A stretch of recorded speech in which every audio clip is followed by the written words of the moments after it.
Okay, one more minute.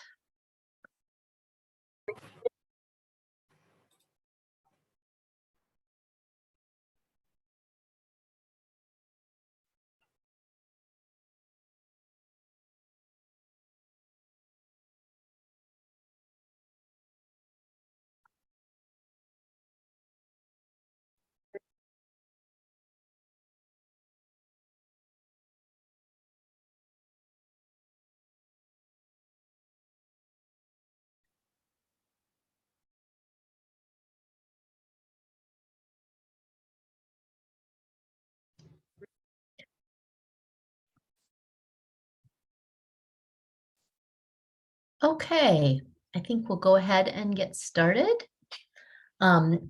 Welcome everybody to the fifth academic catch-up virtual workshop. This is the fifth in a series of 6. So we're coming to the end of our scheduled workshops, but happy to have you here. If you have not been to one of these before, I am Jenny Shanker from the Michigan Community College Association. I'm the Senior Director of Learning and Research, and looking forward to talking to you today about plans for recruiting students into your academic catch-up programs, and a little bit about support for students who stay with you in the fall semester. So welcome. As I said, if you would, in your Zoom square, will you please put your institution, and then feel free to say hello in the chat and let us know today, talking since spring has started, what's your opinion about daylight savings time? Let me know. Hate it, love it, feel indifferent to it. I never knew it was so controversial. I feel like this year, more than ever, I've been reading all these things about how, like we're all going to die from daylight savings time. So anyway, let's get a little chat going on about how we feel about the return of daylight savings time, to give you something to do while we get started. And I'm going to share my screen. Thank you. I'm joined by my colleagues, Precious Miller and Erica Oriens, and you and a whole bunch of your colleagues. So that's great. And wait, I didn't prepare.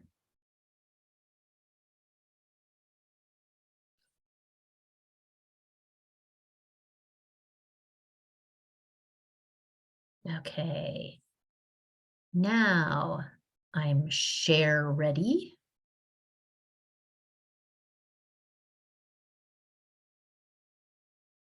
As per usual, we are recording this session, and we will be posting the recording on our academic catch-up page website.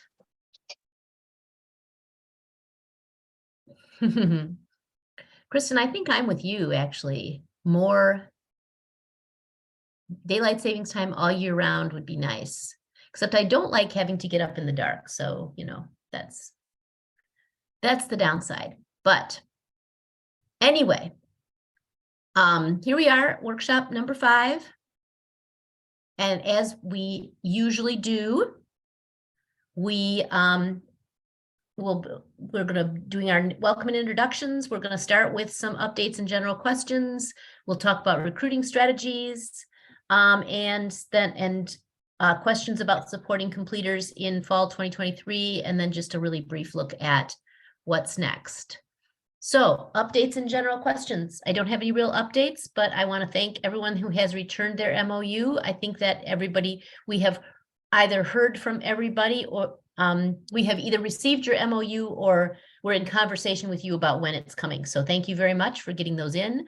I am hearing anecdotally that payments are going out. So that's exciting. A reminder that the first report will be due April 7th, and that will have only narrative questions. And at our next workshop on April 4th, we will go over the report in more detail, and we'll talk about the quantitative measures that you will be reporting beginning in July. But in the first report, you will only be asked to briefly describe your recruiting plan and estimate the number of students to be served. At that time, you'll also need to submit your preliminary budget based on the template that you should have received with the MOU. As I say, we'll go over the quantitative reporting in more depth on April 4th. So any questions, general questions that you want to get out of the way before we get started with our discussion of recruiting? I just have one general question to see if anybody else is facing this challenge. One thing we've got to do is acquire laptops, because we don't have that many laptops for the number of students we're serving, and we're hearing 8 to 12 week delivery times for some of these. I wonder if other people are facing this kind of challenge. I have heard this from other people that I've talked with in one-on-one conversations, that there's concern about getting the laptops on time. Go ahead. Jenny Day Selman from Grand Rapids. We have a vendor that our IT department works with, and it seems to be a pretty smooth process. So I can get that name out to you guys, and maybe some of the colleges can talk to him directly. His name is Jeff Vanderveen. I'll put it in the chat, and they can give him a call. Yeah, I can give him a call, and that would be very helpful. Thank you, Dave. This is Taria Kendrick from Henry Ford College. We are not having an issue. We're possibly going to go through AT&T for a Chromebook, because they have a Chromebook that comes with a monthly wireless service, so we don't have to worry about hotspots or anything. So that's something we're currently looking into.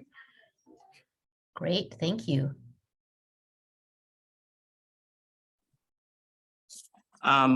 Something else. Hi, my name is Elino, program manager here at CC. Something that I would definitely double check. As you know, most of the students who are incoming, they are taking virtual classes. And I just want to let you know that sometimes Chromebooks, they're not very good with Zoom.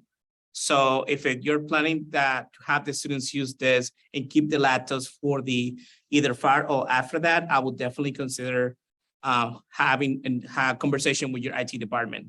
So just to let you know. Thank you.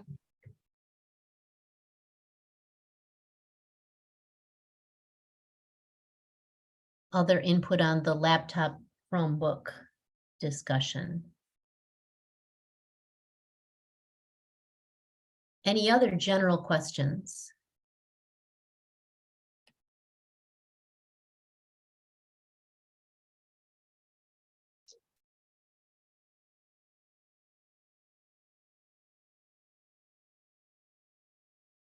Chat. Okay, I'm not hearing or seeing anything, so I think we'll go ahead and advance to the next slide. We are fortunate to have had 2 colleges volunteer to be panelists today for the recruiting strategies. I know that many of you also have recruiting strategies underway, but I wanted to just have a couple of people have stepped forward and said they're willing to answer the questions, but I hope to make this kind of a more informal general discussion. So Dave and Elino from GRCC are here, and Stephen Siciliano is here. And is Diana here, Stephen?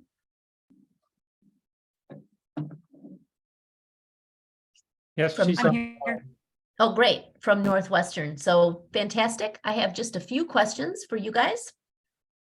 Thank you for volunteering.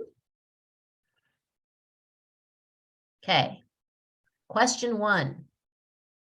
What were the first steps you took when considering your recruitment strategy for the academic catch-up program? Who was involved? Who was at the table?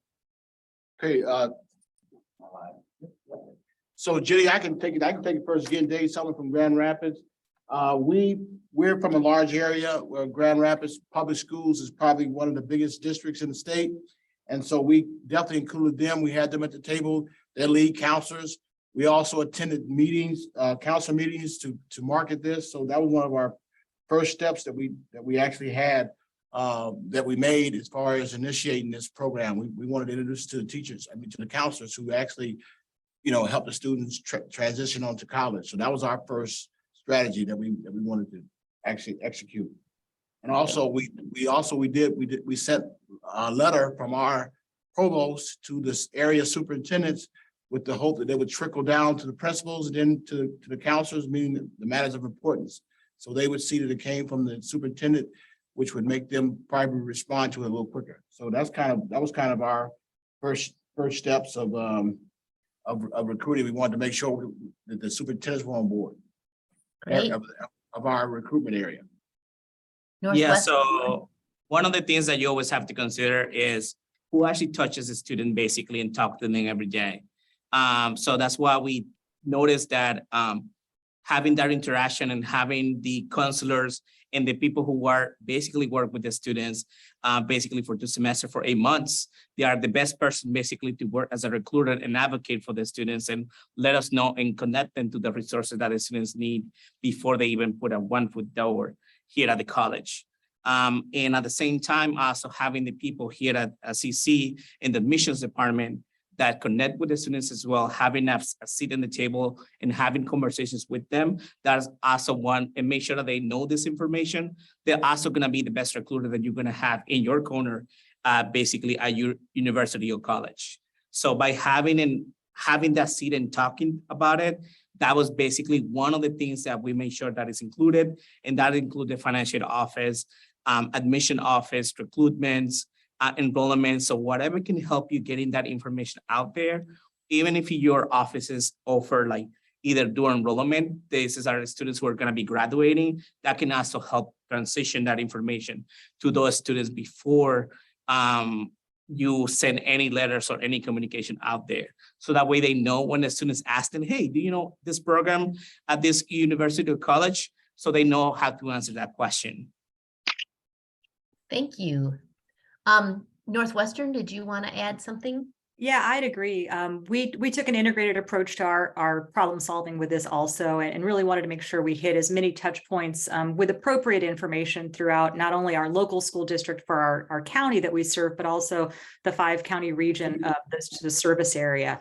We really dialed in though our efforts for this particular strategy around the counselors being that main point of contact. And so the way we tackled this problem was, with input from our committee and then also from our admissions team, was really trying to identify what the problem is we're trying to solve. And so we positioned Northwestern Michigan College and also this particular program, which we rebranded, to meet our target audience's needs, really positioning it with the college or the counselors at the high schools of NMC is the answer to any problem you might have. And so, especially this time of year, so we created a counselor care package, which is a little different than just another flyer in the mail. Believe you me, we're sending out plenty of other communications also. So right there in line with what GRCC is doing with letters to superintendents and principals. But this counselor care package, it's real unique and different. And when we get to that point, I can pull it up and show you kind of what it looks like. But it's really something that lets the counselor know that, NMC is here to help you. And so whether it's a student who may not feel that they're ready to go to college, then the EDGE program is right for them. That's what we're calling the catch-up program. If they want to get ahead, if they're college bound and they want to get ahead, then here are the top 20 classes that we offer this summer. And if they need help paying for it, then pulling in that Michigan Achievement Scholarship also. So really the total package in that care package for the counselors. And there's some posters that they can hang up. QR codes are on everything. So if the student is standing in front of them, they can just hold up the table tent and say, okay, scan this one. Again, trying to make it as easy as possible for the counselor to serve the student who is standing in front of them and allowing NMC to be the answer to those challenges. Thank you. How much of your budget are you planning to dedicate to recruiting materials? So in our program, basically speaking, we have been offering this program for the last 3 years. Even before that, we have offered other programs as well. So we have over 5 years of experience doing recruitment. So, and since we have a really good connection with the colleges and universities, and not only that, but also with the high school counselors, we usually spend about, it can go up as little as $1,000. It can go also around like $5,000. So that's going to be depending on what you're doing. So here's the thing. Sometimes, as we know, students get a lot of communication at the end. Sometimes they just want to graduate and get out of the way and kind of thing. So by sending sometimes like a lot of emails that sometimes they don't reply, we have incorporated a lot in sending communication through text message, and also adding like a PDF file basically with the information or marketing materials that we provide over there.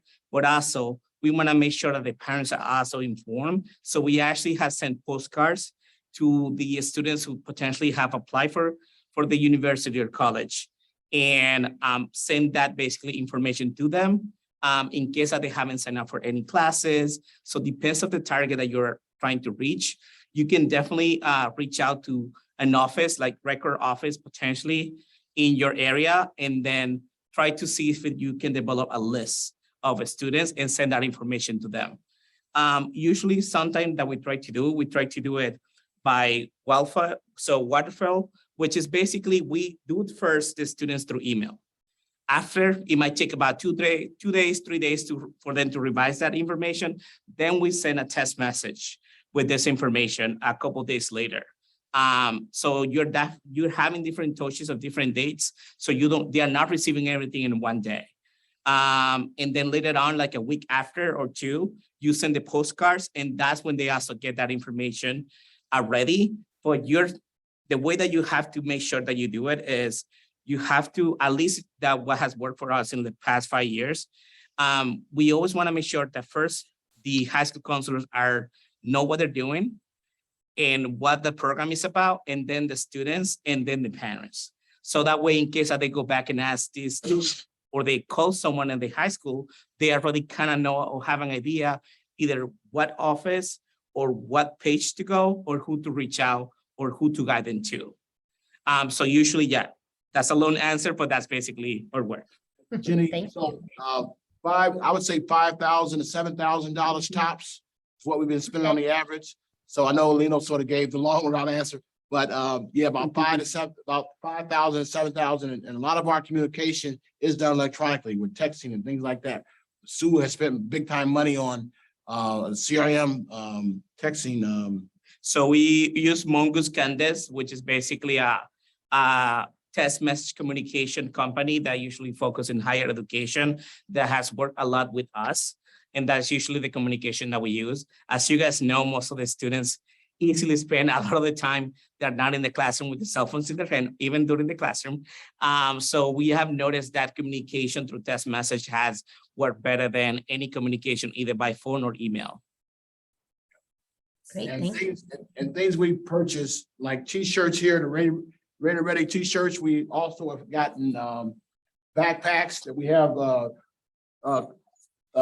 Bridges to College on it, which is serves as the marketing thing for us. And people ask, what is that program? When people walk around campus with it. So when we get a little swag going with these little notepads here, we try to put the name of the program on everything that we give the students. So it acts as a marketing tool for us, walking billboards, if you would. So that's kind of what we have spent money on. And we try to keep it between that $5,000 to $7,000 range. And so I would probably, first, a lot of things we have established already. So we're not spending a whole bunch of money on marketing because they already know about our program. But someone is new, I would look to try to spend that $7,000 on really getting that word out there. So I'll let the next group talk. Thanks. Thank you. Yeah, ours is about the same. We're in a different position than GRCC. Of course, they've had their program for a couple of years with a lot of great success. And so ours, we really have to make sure that we let people know that we have this now because we didn't have it before. So we're in a different place in our marketing communication. So we are taking this opportunity through this catch-up program to try things that we would have loved to have had the opportunity to try with our budget before, but now this gives us a great time to try some things that we haven't had the budget to previously. So we're doing a lot of awareness marketing. Now we're also, again, using some of those existing tools that we have that GRCC mentioned in our standard communications channels.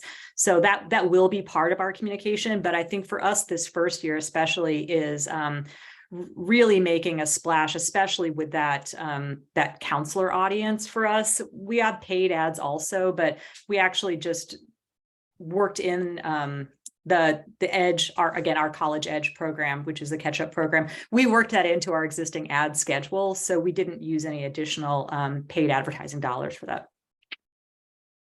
Thank you.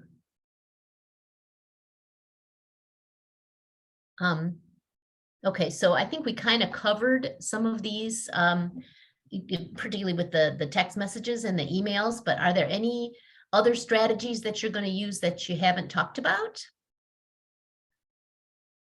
So yeah, in our case, we also do information sessions, inviting the students basically and the parents to come and hear about what we offer in the program. So as higher education, sometimes we focus a lot on the students, but we also try to focus a lot in giving enough information to the parents so they can support the kids through college.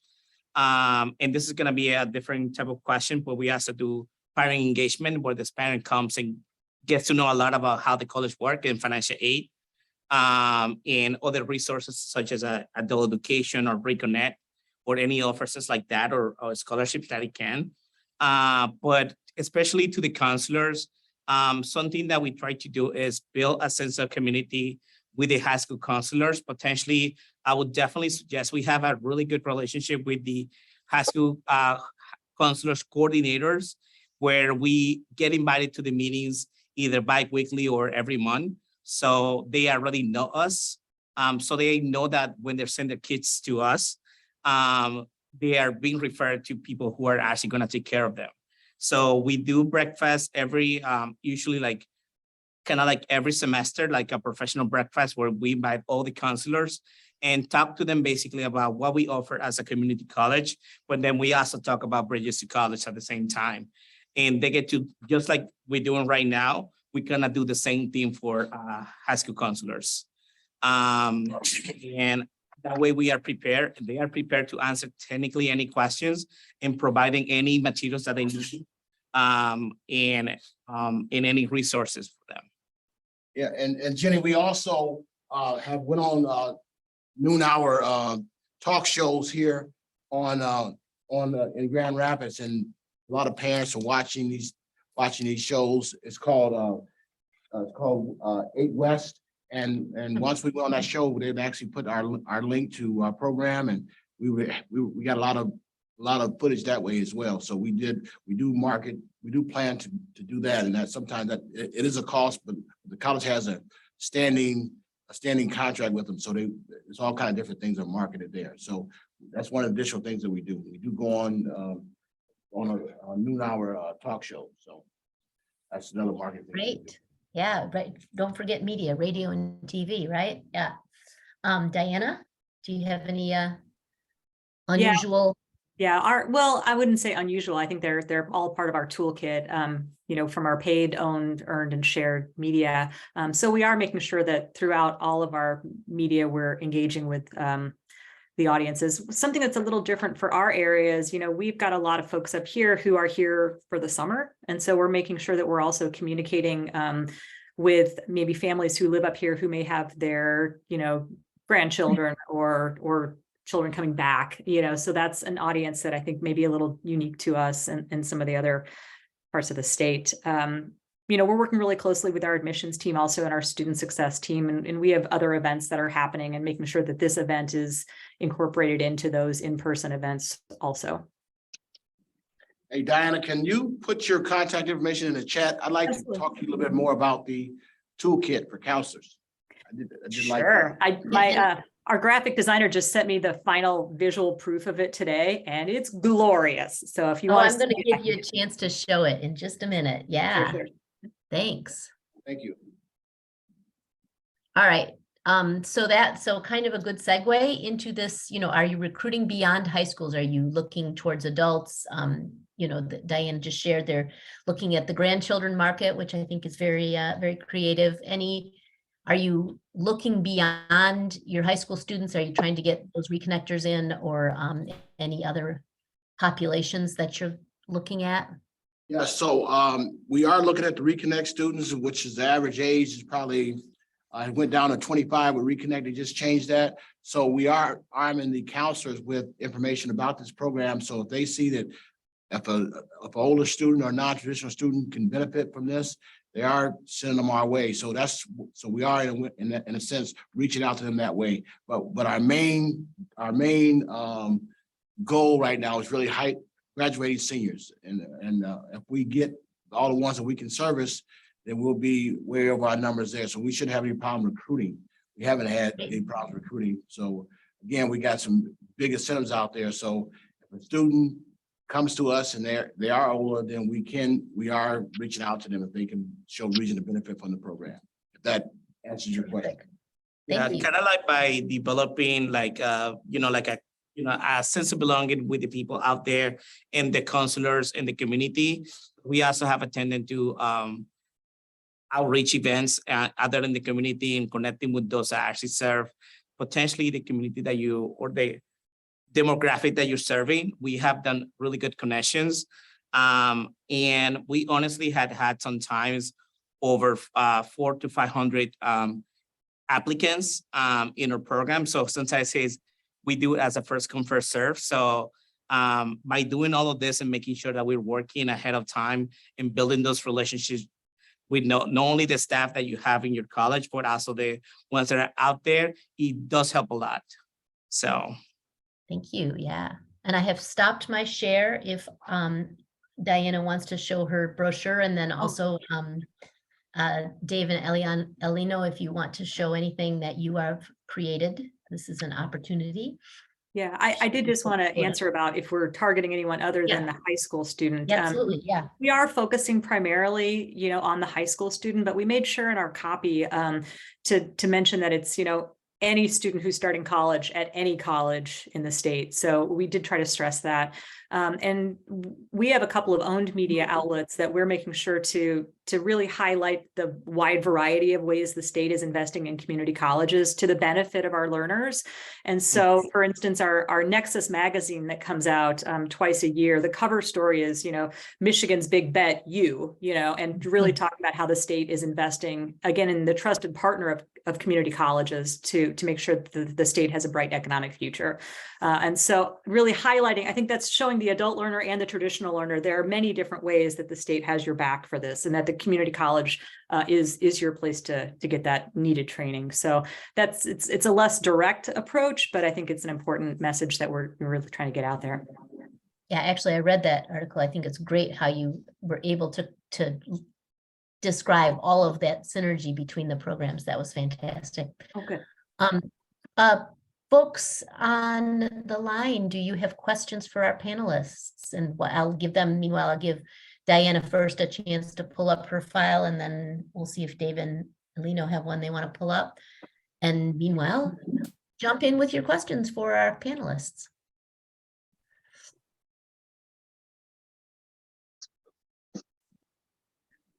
Or comments.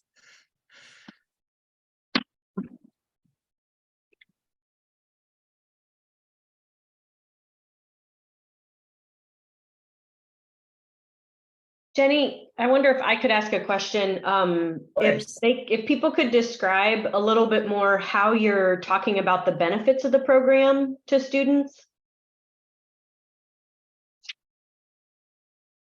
You wanna, so part of it, our intention is to make sure to send, our program is called Bridges to College. So we emphasize that a lot because it's a bridge that will walk you from high school to college. And is kind of like to develop that sense of belonging and togetherness, and make sure that they are ready to provide. Because sometimes, you know, when you walk into the college, you don't know exactly what you might, you know, seeing over there. So we try to do our best to send that message out there. The only thing that you have to have in mind, and something that we have done, you just don't want to offer the program itself. Because, oh, you come here 5 weeks, 7 weeks, or whatever, like 3 weeks, and let's do mathematics together. If you do that, you're gonna have all the students not applying for you. So you wanna sell it in a way that we're gonna show you how to grow, do a student engagement, develop your skill as a leader in the community. Let's give back to the community. Let's work to build you up. Let's do networking. Let's do professional development, job shadowing. What is it is that you need, and connect them with other resources in your organization. So in your community college, if they want to start like a student organization, let's do a fun activity. Let's go to Michigan Adventures. Let's do something fun for them. So that's kind of like something that we want to make sure that we always do. In the past, we honestly, in other programs that we have had, based on that conversation and encouragement that you're providing to the students, you have to first hire good people. That's the first key. You have to, if you have someone that is presenting, I don't want to say it this way, but I'm going to say it in a boring way, that is, oh, this is what you're going to get, have a good life. You're not going to get students to feel that connection to you. You want to be shining, you want to be smiling, you want to be approachable. So that's usually when I talk to the students, you know, they usually get close to you and feel comfortable talking to you. I dropped the Mr. Cortez. I don't want them to call me by my last name or just, you know, or you know, Mr. Alino. I remove that barrier from us because I want them to feel like they can come here and we can help them. And at the same time, I always tell them, even though the program ends, it's a summer program, it doesn't mean that I'm gonna just let you go. I'm gonna help you walk through every step of the way until you cross that stage and graduate. So that's key, because also you are offering that reassurance to the parents that the kids are not gonna be by themselves, that you're offering support beyond the summer program. And making sure that if you have success coaches, reach out to them and make sure that they actually connect with those, so they are not only having you, but they are also having other people looking after them. And another thing is that we try to get in front of students that show reason to benefit from this program. So we're not just having maybe your 4.0 student that the council is sending to us. So we're getting in front of people that everybody in this room could benefit from it. So that's the key.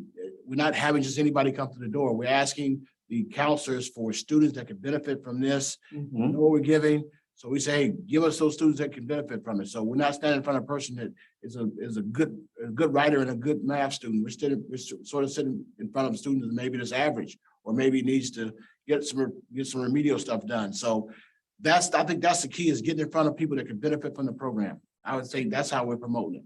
Yeah, I'd echo what GRCC is saying. So we did a lot of messaging work when we first heard about this opportunity. And I think you're right. If you don't have the right messages, it's just not going to land. And so we really did a lot of work on our team on, who is that target audience? And I think just like GRCC was saying, the overachievers are already off overachieving, like they're good. This may not be for them, but where we really see that benefit is folks who may need, again, that catch up. But for us, as we were thinking about the students in our area, that felt it felt like a little bit of a downer for us. We're like, oh no, we're behind. So we flipped it. And so that's why we landed on College Edge. And so allowing those students who may be a little behind, but may not be reminded of it, we're going to give you an edge. Like, we're going to help you learn how to college. And so I think for us, that was important to keep it really positive. And so that's how we developed some of our key messages. And I can pull up on the screen just to give you an idea of some of the other messages that we have, so you can see some of the work. I did show the box briefly, and I find it to be super exciting. So this is one of the die cuts that we're going to include in that box for counselors. Again, keeping it fun, putting it a little, we don't want it to be like, oh no, I'm in summer school. So how do we make it, fun and exciting, keeping the graphics fun, having that QR code so they can take action quickly. Like, you cannot tell them to go do something later. You need to make it as easy as possible. So give them the QR code so they can sign up on the spot. Our designer here also wanted to make sure that we really emphasize that everything is free. Like, it's free. There is no downside to this. Highlighting again that you may be able to get a college scholarship at the end of it, but really just, keeping those fun graphics about breakfast, access to a Chrome, travel costs, all of it's free. And even the design itself here, we put the clock on here to let people know that it's not even your whole day. It's only a portion of your day. So those were some of the things that were important to us. Again, because this is new to us, unlike Bridges for GRCC, we wanted it to also be open to any student going to any college. And so they didn't have to be an NMC student. So that's why we have that it's College Edge, but it's hosted by NMC. So again, we're your trusted partner. Whether you're going to be an NMC student or not, this is still a service that the state has made available, and we're a proud partner in that process. So again, opening it up. So we don't want a student or their parents to say, oh, well, that's only for NMC students, because it's not.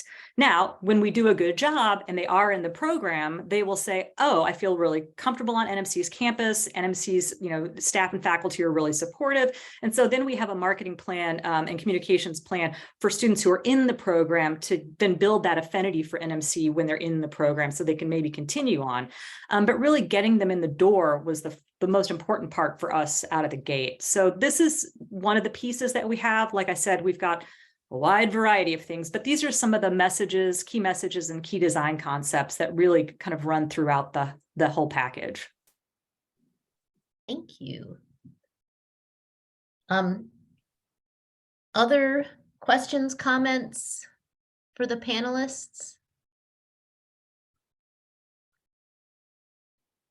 I think they've all put their information in the chat. And you can also reach out to me and I can connect you with them, and I will have the recording on the website. So if you think of some things and you wanna follow up, there's ways to do that. Would it be possible to show one more thing? Sure. Okay. I just want to show this letter to the counselors. I think this really is also demonstrates kind of what we're getting at. So I'll keep it brief.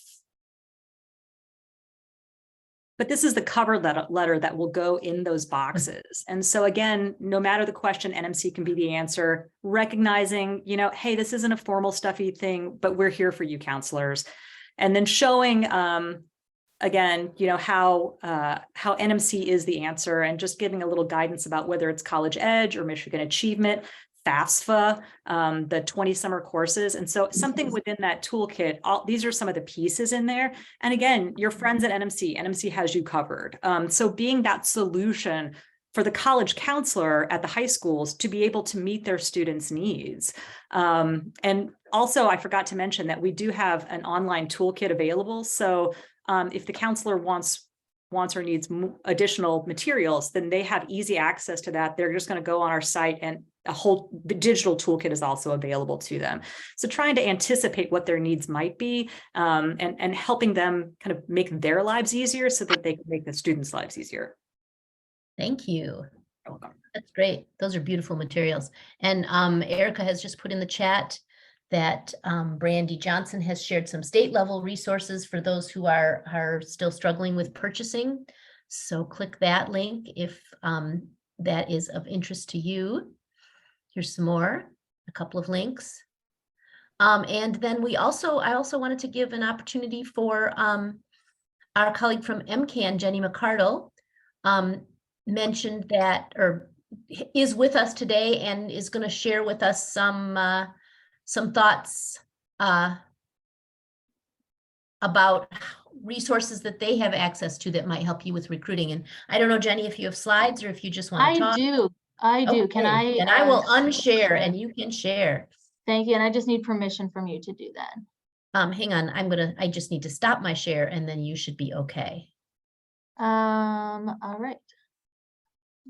Awesome. Well, thank you so much for the opportunity to be here. It's been fun just to lurk in the background here and hear all about what you are doing and hear of the great ideas that have already been shared. I am here with my colleague, Trish Caldwell. If you know Trish, I'd be remiss by not mentioning her as well. I hope that you are somewhat familiar with MCAN. We are a statewide intermediary nonprofit to help advance 60 by 30 and get more students to and through college.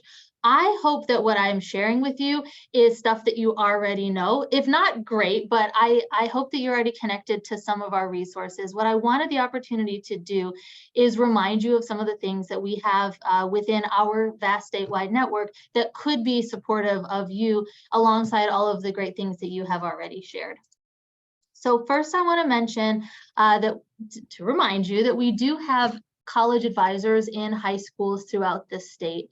Between Advise Michigan and then the college advising course from MSU and U of M, we have over 100 advisors that are serving in priority schools with priority students, meaning they're specifically working with students who are first generation college going students, students of color, and students from low income backgrounds. Exactly the students that I know is just mentioned, you want to make sure that you are engaging very intentionally in your programs. So we are in with those 100 advisors, we're in about 115 high schools, really all across the region. I hope you're already connected to your advisors. They do support and serve alongside counselors, but they are highly trained. They complete a term of service, which runs from August to mid-June. And I'll talk on why that's important in just a second.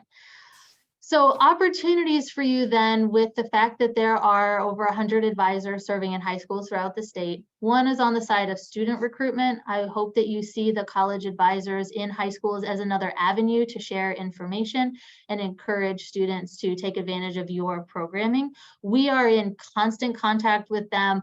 They are really an extension of MCAN. So anything that you would want to get out to the advisor network, if you don't have a personal relationship with the advisor, we could help share that. I've also linked here a list of where all of the advisors are throughout the state between the 3 programs and the contact information. So you should also feel free to reach out to them directly. I mentioned that they also they're highly trained and they serve a term of service from August until June. So we have a group of advisors who are finishing their term mid-June. And I just put that out to you as you think about how you're going to be staffing your programs and providing capacity. These are folks who are going to be, quite honestly, looking for something to do come mid-June. So if that timeline aligns with what you're looking for and you would be interested in bringing them on board to work alongside your team on some of these summer programs. I know some of you are already connected to the advisors, you know them, which hopefully is a good thing, and that's an opportunity for you. So if you're interested in that, I'd ask that you talk to us first before approaching the advisors directly, because there are some AmeriCorps things we need to make sure we are clear on, particularly the timeline and the completion of their hours. But it would be a very natural transition for them to complete their AmeriCorps advisor term and then think about continuing to support students over the summer. We also have a program that is on most of your campuses, our College Completion Corps. And that's a program directly through MCAN where we have about 25 college partners, community college partners, where we place AmeriCorps members as coaches on your campus. I hope that's familiar to you. These coaches serve a designated student population. We say about 150, again, priority students, low-income students, students from students of color, and students who would be first in their family to go to college. And our coaches serve alongside all of you, all of your colleagues in student success, and really help connect students to on and off campus resources to be successful.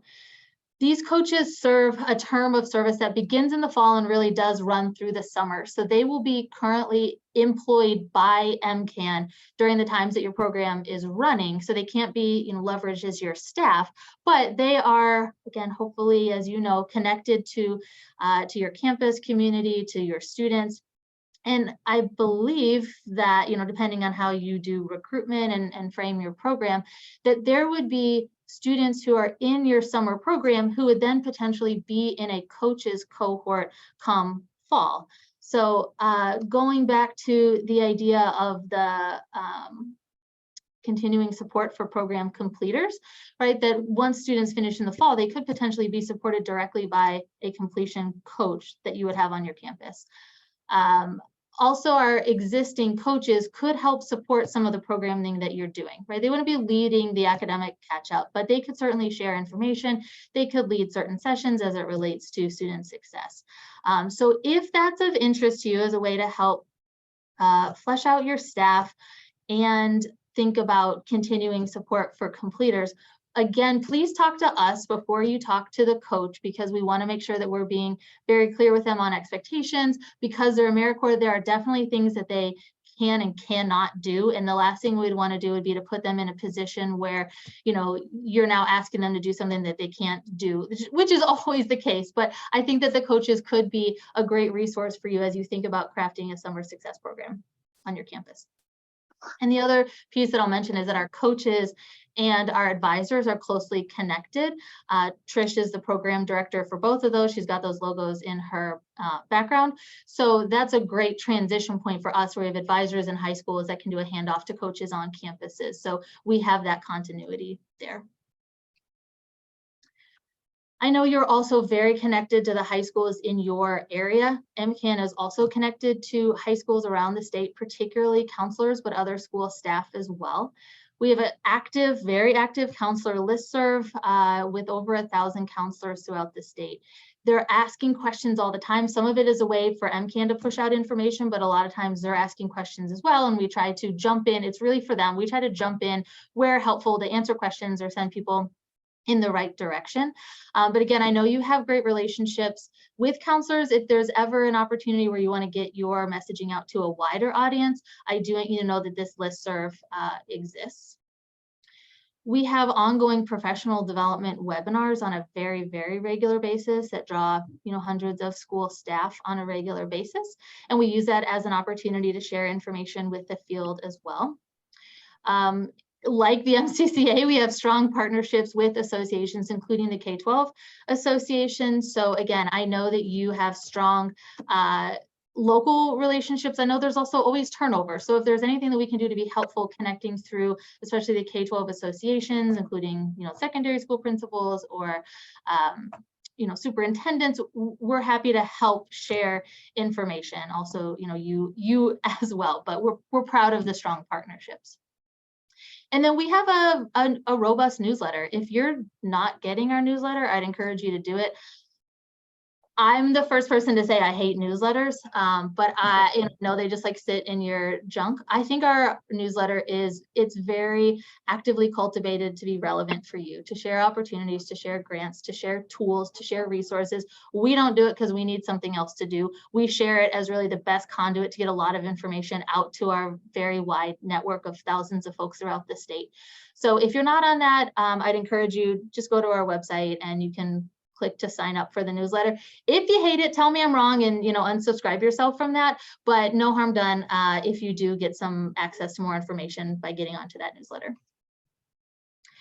So what I'd encourage you to do, I know there was messaging, a conversation a little bit earlier on how do you message student benefits. to get ready for this, I went and had a conversation with our high school innovation team that works day in and day out with school counselors and said, how can we talk about student benefits? How can we talk about something when counselors get so much information, principals get so much information, students and parents get so much information, what can we really focus on that's going to resonate with folks? And it was definitely the benefits to students, right? Because it's an opportunity choice. They can do this, or they can work, or they can, spend the last summer with their friends. So really helping them to understand why this is in their best interest, and really monetarily, quite frankly, what that means for them as an opportunity. So if you have information that, again, you want us to share, I know you're all still, working on fleshing out exactly what those programs are, and we don't want to be blasting our network every day with another program, but if there is an opportunity to get this information on what you're doing out to a wide audience in a really succinct way, we want to be able to do that. I put Kirsten's information there. She's your go-to. So if you want us to send information to counselors, if you want us to promote your opportunity on our webinars, if you want something added to our newsletter, she'll vet that and determine what makes the most sense. We try to make it widely accessible, but you're all serving really large areas, and we want to help amplify that. So reach out to Kirsten if you have ideas there. We also would invite you to think about if there are opportunities, again, for staff recruitment, thinking specifically about teachers or counselors who may be on 10-month contracts, that may be an opportunity to continue to support the students that we know that they love and care about. So if that's something you want to think about, or if we want to float that by a couple people to see what they would think, again, happy to see if that's a viable idea. And I just encourage you, especially when you're thinking about staff recruitment, but also student recruitment to some extent. We have a job board at MCAN. So if you are posting new positions, we get a lot of traction on our job board. It is statewide, anything related to college access and success, not just MCAN's opportunities. So if you have a posting that you want us to share out on our job board, and which also goes into our newsletter, we can do that if you are looking for staff for the program. Again, we have our newsletters for our wide audience, for the counselors, for advisors, for coaches, for some more nuanced groups as well. So if you want to reach a specific audience, you can let us know. We have our website, we have our social media. So I don't want to speak for our strategic engagement team because they're super busy. In fact, we are just wrapping up our advocacy day for 2023, which I know is a big lift, but I know that all of us at MCAN feel committed to helping your programs be successful. A final group that I haven't really talked about is our local college access networks. Again, I hope you tune this out because you're super connected to your local college access network. But we have 25 LCANs across the state that are alliances of local folks. Presumably somebody from your team is sitting on that, the leadership for the LCAN, but to really think about college access and success as an environmental reality in your community, specific to your community. So kind of taking the big picture of MCAN and making it very local. Most of them are focused around a county area. We also have the Promise Zones. Again, if you're in a Promise Zone area, I'm assuming you're super well connected to the teams at the Promise Zone. Again, also there has been turnover, or different people on your campus may be connected to different folks. So I put on here the list too of where the LCANs are and where the Promise Zones are. Again, if we can be helpful in making a connection, we're happy to do that, but all of these folks are great and would love to hear from you directly. And I think in particular, they're going to be helpful in that student recruitment piece and getting word out to students who may be eligible for the Promise, or students who they may be working with through a FAFSA night, through the LCAN. They do lots of work already to reach high school students in the area, are also doing some work with adult learners, depending on the LCAN, promoting Reconnect. So there's a parent engagement piece as well.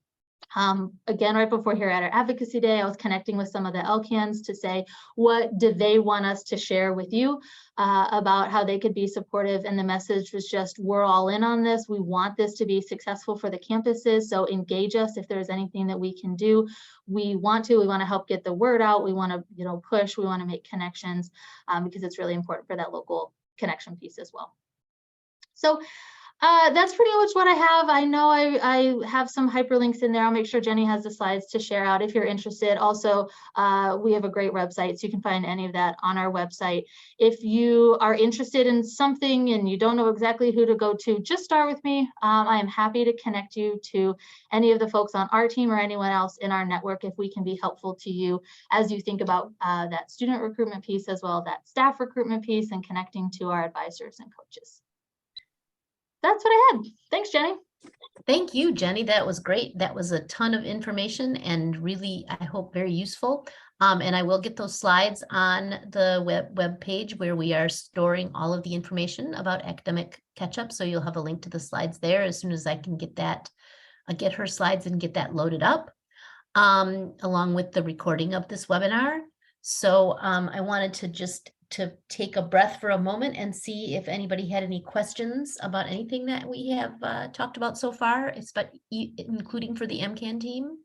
I have one question, and I want here at Mid-Michigan College, our Mount Pleasant campus is very close to Central Michigan, and we have thought in order to meet our numbers, one thing we might do is reach out to CMU to see if they have identified students who may be in need of help in math or English who would be good candidates for the program. I wonder if anybody else out there is reaching out to a 4-year in their area.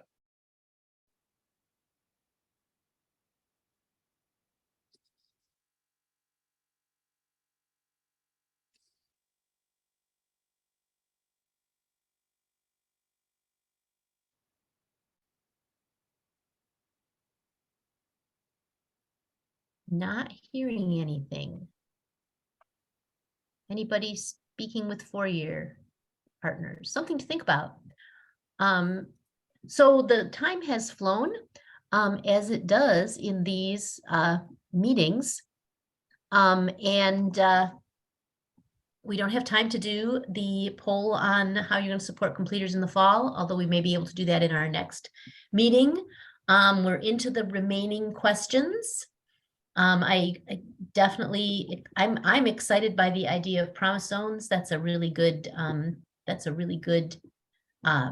avenue for recruiting if you haven't tapped into that. And I wanted to just hit before we have to close. Let's see, I'll go here and then I'll share again.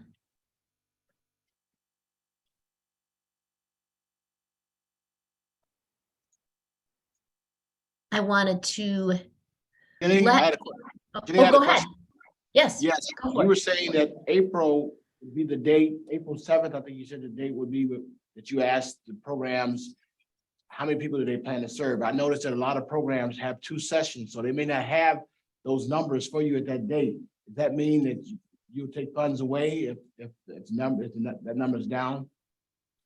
So here's the way that the budget estimating is going to work is you estimate how many students you think you're going to serve across the whole program. So you may not know how many are going to register for the second session. You may not know when you submit how many for sure are going to register for the first session. And this is just a guess from you. Got it. And we will give you then 75% of the per student allocation for that estimate. So it's in your best interest to estimate low. Don't estimate high. It'll make it easier for everybody. We'd rather give you more money later than have to say, look, you didn't meet your target. We need you to give some back. But again, try to be realistic. Don't estimate ridiculously low, but because you need the money, we want to get it out to you. But make a conservative estimate, and then we will work with you. Our goal is to try to make sure that we don't end up reclaiming money from people. Thank you. Mm-hmm. And just as a quick reminder, the base payment that you have received that is not part of your per student allocation, that is the money to pay you for developing the programs. So if you have developed the program and you're offering it and you're enrolling students, that money will be yours. Yeah. So on April 4th, we will have our final scheduled virtual workshop. We'll be going over the reporting requirements. And then because I'm having so much fun and I don't know what I'll do on Tuesday afternoons, I've decided to schedule academic catch-up office hours. So it'll be about every 2 weeks, beginning on April 11th. Where you can just drop in and have if you have questions, you can ask me, I'll be there. Sometime, might be able to have some of my colleagues there, and also you can talk to each other. Always available to answer your questions, of course, over email or with a phone conversation or quick Zoom with you and your team. But keep an eye on that Academic Catch-Up Program webpage and be sure you're subscribed for updates. And I will see you on April 4th. Thanks, everybody.